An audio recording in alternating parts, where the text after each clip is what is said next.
Party కార్యక్రమాలపై కూడా TPCC చర్చించనుంది. ప్రభుత్వ కార్యక్రమాలను ప్రజల్లోకి తీసుకెళ్లడంపై ఈ సమావేశంలో చర్చిస్తారు. ప్రభుత్వ కార్యక్రమాలను ప్రజల్లోకి తీసుకెళ్లడంపై చర్చించనున్నారు. రానున్న స్థానిక సంస్థల ఎన్నికలు, ప్రభుత్వ నిర్ణయాలు, పార్టీ కార్యక్రమాలు సమన్వయంపై చర్చ జరగనుంది. అలాగే రుణమాఫీ, ఉద్యోగ నోటిఫికేషన్లపై కూడా చర్చించే అవకాశం ఉంది. ఇదే అంశానికి సంబంధించి తాజా సమాచారం మా ప్రతినిధి రాజు లైవ్ ద్వారా అందిస్తారు. రాజు, చెప్పండి.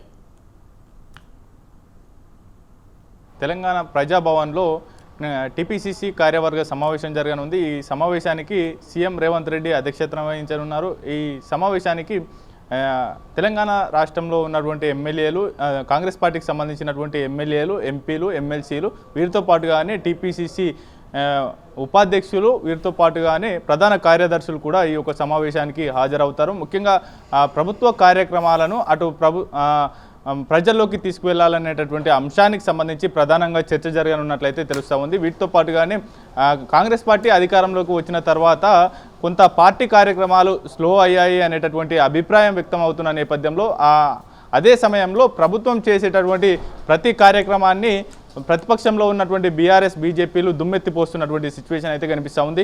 అయితే వాటికి తగ్గట్టుగా కాంగ్రెస్ పార్టీ సరైన ధీటైనటువంటి ఘాటు విమర్శలు చేయట్లేదు, వాటిని ట్యాకిల్ చేయడం లేదనేటటువంటి భావనలో టీపీసీసీ నేతలు ఉన్నారు. దానిలో భాగంగానే ఇవాళ టీపీసీసీ కార్యవర్గ సమావేశం జరగనుంది. ఈ సమావేశంలో సీఎం రేవంత్ రెడ్డి నేతలకు దిశానిర్దేశం చేయనున్నారు. ముఖ్యంగా ప్రభుత్వం తీసుకున్నటువంటి ప్రతి కార్యక్రమాన్ని కూడా క్షేత్రస్థాయిలో మారుమూల పల్లెల్లో ఉన్నటువంటి ప్రతి ఒక్క ప్రజలకు చేరవేసే విధంగా పార్టీ కార్యక్రమాలు నిర్వహించాలి. పార్టీ కార్యకర్తలు కూడా క్షేత్రస్థాయిలోకి ప్రభుత్వ కార్యక్రమాలలో అలాగే ప్రభుత్వ విధి విధానాలు ఏ విధంగా అనుసరిస్తుంది పాలన పరంగా అనేటటువంటి అంశాలకు సంబంధించి కూడా ప్రజలకు అర్థమయ్యే విధంగా వివరించాలనేటటువంటి భావనలో ఉంది. అయితే ఇటీవల తీసుకున్నటువంటి నిర్ణయం, భారీ నిర్ణయం, రైతులకు సంబంధించి రుణమాఫీ, 2 లక్షల రుణమాఫీ ఆగస్టు 15 లోపు పూర్తి చేస్తాము అనేటటువంటి హామీ సీఎం రేవంత్ రెడ్డి ఎన్నికల ప్రచార సందర్భంగా ఇవ్వడం జరిగింది. దానికి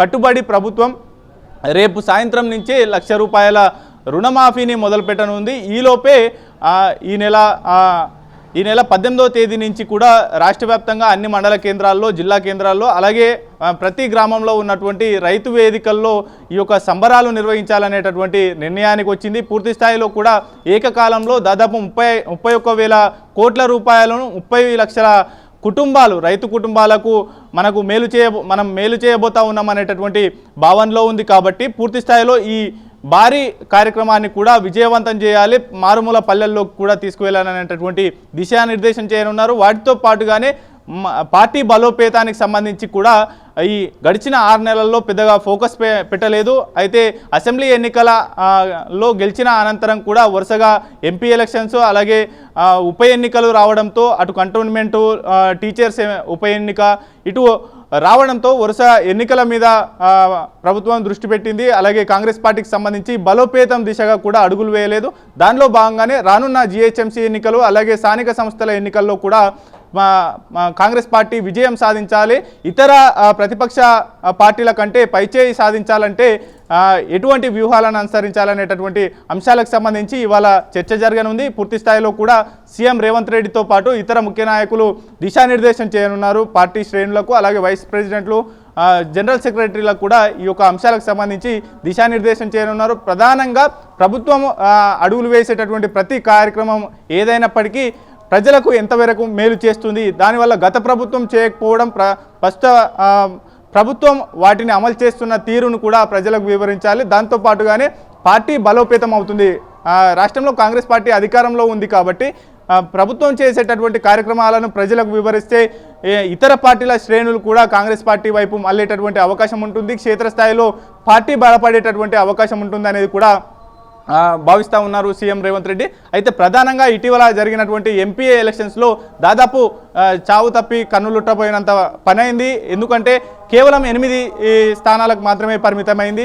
అయితే ఇప్పుడే తెలంగాణలో ప్రస్తుతం బీజేపీ వేగంగా పుంజుకుంటున్న నేపథ్యంలో అటు బీఆర్ఎస్ ఓటు బ్యాంకు పూర్తి స్థాయిలో కూడా బీజేపీకి టర్న్ అవుతుంది. దాన్ని కాంగ్రెస్ వైపు మళ్లించాలంటే ఎటువంటి వ్యూహాలను అనుసరించాలి, వీటితో పాటుగానే పార్టీ బలోపేతానికి సంబంధించి క్షేత్రస్థాయిలో ఉన్నటువంటి అలాగే స్థానిక సంస్థల్లో ఉన్నటువంటి ప్రజాప్రతినిధుల చేరికకు సంబంధించి కూడా పార్టీ బలోపేతం దిశగా అడుగులు వేయాలి. ఇతర నాయకులు కూడా ఎటువంటి అబ్జెక్షన్ చెప్పరాదు, భవిష్యత్తులో పార్టీ మనుగడ సాధించాలి. ఇప్పటికే గతంలో జిహెచ్ఎంసీ పీఠాన్ని బీఆర్ఎస్ కైవసం చేసుకున్నప్పటికీ కూడా ఎంఐఎం సపోర్ట్తో కైవసం చేసుకోవాల్సినటువంటి పరిస్థితి ఏర్పడింది. ప్రస్తుతం ఉన్నటువంటి పరిస్థితుల నేపథ్యంలో రాష్ట్రంలో కాంగ్రెస్ పార్టీ అధికారంలో ఉండి కూడా జిహెచ్ఎంసీ పీఠాన్ని మాత్రం కైవసం చేసుకోకపోతే సగం అధికారాన్ని కోల్పోయినట్టు అవుతుంది. అలాగే రానున్న స్థానిక సంస్థల ఎన్నికల్లో కూడా ఈ యొక్క కాంగ్రెస్ పార్టీ పైచేయి సాధించకపోతే అధికారంలో సగం అధికారాన్ని కోల్పోయినటువంటి భావన ఉంటుంది. కాబట్టి వేగంగా బీజేపీ పుంజుకునేటటువంటి అవకాశం ఉంటుంది. మనం ఆ ఛాన్స్ ఇవ్వవద్దు అంటూ కూడా ఈ యొక్క సమావేశంలో చర్చ జరగనుంది. ఓవరాల్గా పార్టీ కార్యక్రమాలు అటు ప్రభుత్వ కార్యక్రమాలను సమన్పాలలో ముందుకు తీసుకుపోవడంతో పాటు పార్టీ బలోపేతం దిశగా అడుగులు వేయాలి, క్షేత్రస్థాయి నుంచి పార్టీని పునర్నిర్మించాల్సినటువంటి అవసరం ఉందంటూ కూడా అధిష్టానం నుంచి రాష్ట్ర నేతలకు సూచనలు వచ్చాయి. అందులో భాగంగానే ఇవాళ టీపీసీసీ కార్యవర్గ సమావేశం కాంగ్రెస్ పార్టీ తెలంగాణలో అధికారంలోకి వచ్చిన అనంతరం మొదటిసారి నిర్వహిస్తూ ఉన్నారు. ఈ సమావేశాన్ని అత్యంత ప్రతిష్టాత్మకంగా తీసుకొని నేతలు దిశానిర్దేశం అయితే చేయనున్నారు.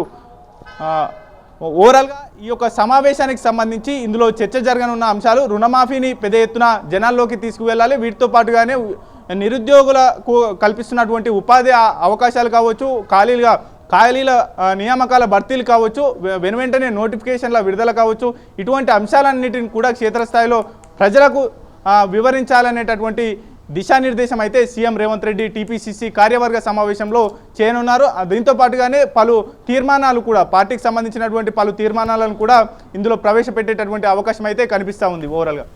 Right, thanks for the updates Raju. So right, రేపటి నుంచి అయితే రైతు రుణమాఫీ అమలు కాబోతుంది. రుణమాఫీ అనంతరం జనాల నుంచి ఫీడ్బ్యాక్ తీసుకోవడం అండ్ అలాగే వేడుకలు కూడా జరుపుకునుంది కాంగ్రెస్ పార్టీ. అనుకున్నట్లుగా జరుగుతుందో లేదో తెలియాలంటే మనం వేచి చూడాల్సిందే.